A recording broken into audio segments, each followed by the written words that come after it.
Habang karamihan sa mga NBA teams ay halos tapos na sa kanilang off-season moves, may isang malaking tanong na hanggang ngayon ay hindi pa rin nasasagot para sa Miami Heat.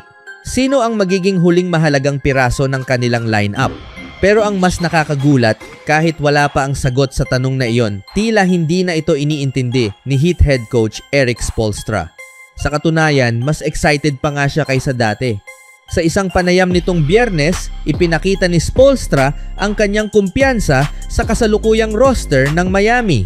Ayon sa kanya, ang pinakamahalagang bagay ay pare-pareho ang mindset ng mga manlalaro. Naniniwala siyang ang grupong nabuo ng Heat ay puno ng mga profesional na may iisang layunin, ang gumawa ng isang espesyal na season at muling lumaban para sa kampyonato. Simple lang ang kanyang naging pahayag, pero para sa maraming NBA analysts, malaki ang kahulugan nito. Kilalang kilala si Erik Spoelstra bilang isang coach na bihirang magbigay ng pahiwatig tungkol sa tunay na plano ng organisasyon, lalo na kapag off-season. Kaya nang magsalita siya ng ganito kaaga, marami ang naniniwalang may malinaw ng direksyon ang Miami Heat. At kung babalikan ang mga nangyari nitong off-season, hindi mahirap maintindihan kung bakit. Una, nagawa ng Heat ang isa sa pinakamalalaking trade ng taon nang makuha nila ang dating MVP na si Giannis Antetokounmpo. Isa itong hakbang na tuluyang nagbago sa imahe ng koponan at nagbigay ng bagong pag-asa sa kanilang championship aspirations. Ngunit hindi iyon ang tanging malaking balita. Kasunod nito, sinubukan din ng Miami na habulin si LeBron James. At dito muling lumitaw ang pangalan ni Klay Thompson. Sa lahat ng mga natitirang option sa merkado, lumalabas na si Klay pa rin ang pangunahing target ng Miami Heat. Ngunit may isang malaking problema. Hindi pa siya free agent. Ayon sa mga ulat, umaasa ang Miami na papayag ang Dallas na i-buyout ang kontrata ni Thompson. Kung mangyayari iyon, magiging free agent siya at mas magiging madali para sa Heat na mapirmahan siya nang hindi kinakailangang magsakripisyo ng mahahalagang players. Pero hanggang ngayon, wala pang senyales na handang gawin iyon ng Mavericks. At kung trade naman ang pag-uusapan, hindi rin ito magiging madali. Kung isa man sa kanila ang isasama sa trade, maaaring makuha nga ng Heat si Klay Thompson, pero maaari rin silang mawalan ng balanse sa ibang posisyon. At iyon ang pinakamalaking dilema ng Miami. Sulit bang isugal ang lalim ng roster kapalit ng isang veteranong shooter na papasok na sa huling yugto ng kanyang career? O mas makabubuting panatilihin ang kasalukuyang grupo at maghintay na lamang kung sakaling maging available si Thompson bilang free agent? Sa ngayon, tila malinaw ang mensahe ni Erik Spoelstra. Ano man ang mangyari sa susunod na mga linggo, naniniwala siyang sapat na ang pundasyong mayroon ang Miami Heat upang maging isa sa pinakamapanganib na koponan sa Eastern Conference. Pero siyempre, kung madadagdagan pa ito ng isang player na tulad ni Klay Thompson, Bradley Beal o Zach LaVine, mas lalo pang tataas ang antas ng kanilang tsansa na makabalik sa NBA Finals. Habang papalapit ang training camp, isang tanong ang patuloy na umiikot sa isip ng mga Heat fans. Sino ang magiging huling piraso ng championship puzzle ng Miami? At kung sakaling ikaw ang masusunod, sino ang pipiliin mo para kumumpleto sa bagong tambalan ni Giannis Antetokounmpo at Bam Adebayo, si Klay Thompson, Bradley Beal o Zach LaVine? Ibahagi ang inyong opinion sa comment section. At kung gusto ninyo ng mas marami pang NBA breaking news at trade rumors, huwag kalimutang mag-like, mag-subscribe at pindutin ang notification bell para lagi kayong updated sa mga susunod nating balita. Samantala, sa loob ng nakaraang ilang taon, iisa ang pinakamalaking problema ng Philadelphia 76ers. Hindi ito kakulangan sa talento, hindi rin ito kakulangan sa mga superstar, kundi ang paulit-ulit na injuries ni Joel Embiid. Pero ngayong off-season, tila may magandang balitang hinihintay ng mga tagahanga ng Philadelphia. At kung pagbabatayan ang pinakahuling pahayag ng pamunuan ng 76ers, maaring ito na ang simula ng isang panibagong kabanata para sa kanilang franchise. Sa isang panayam sa radyo, ibinahagi ni Philadelphia 76ers President Mike Gansey na sa kauna-unahang pagkakataon matapos ang ilang taon, papasok si Joel Embiid sa off-season na ganap na malusog.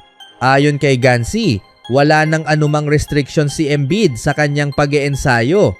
Malaya na umano itong mag-workout, magbuhat ng weights at ihanda ang kanyang katawan para sa susunod na NBA season. Mas lalo pang ikinatuwa ng mga fans ang mga sumunod niyang sinabi.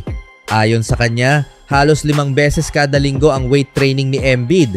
Mas gumanda ang kanyang pangangatawan at kapansin-pansin ding nabawasan ang kanyang timbang.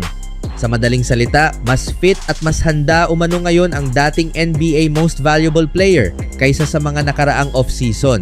At bagamat ilang buwan pa ang natitira bago magsimula ang training camp, sinabi ni Gansi na kitang-kita ang motibasyon at excitement ni Embiid para sa bagong season. Kung tutuusin, malaking pagbabago ito kumpara sa mga nakalipas na taon. Matapos niyang manalo ng NBA MVP noong 2023, tila hindi na siya sinuwerte pagdating sa kalusugan. Sunod-sunod na injuries ang naging hadlang sa kanyang pagiging dominante sa loob ng court. Sa nakaraang 3 seasons, hindi man lang siya umabot ng 40 laro sa isang regular season. Noong huling season, nakapaglaro lamang siya sa 38 games.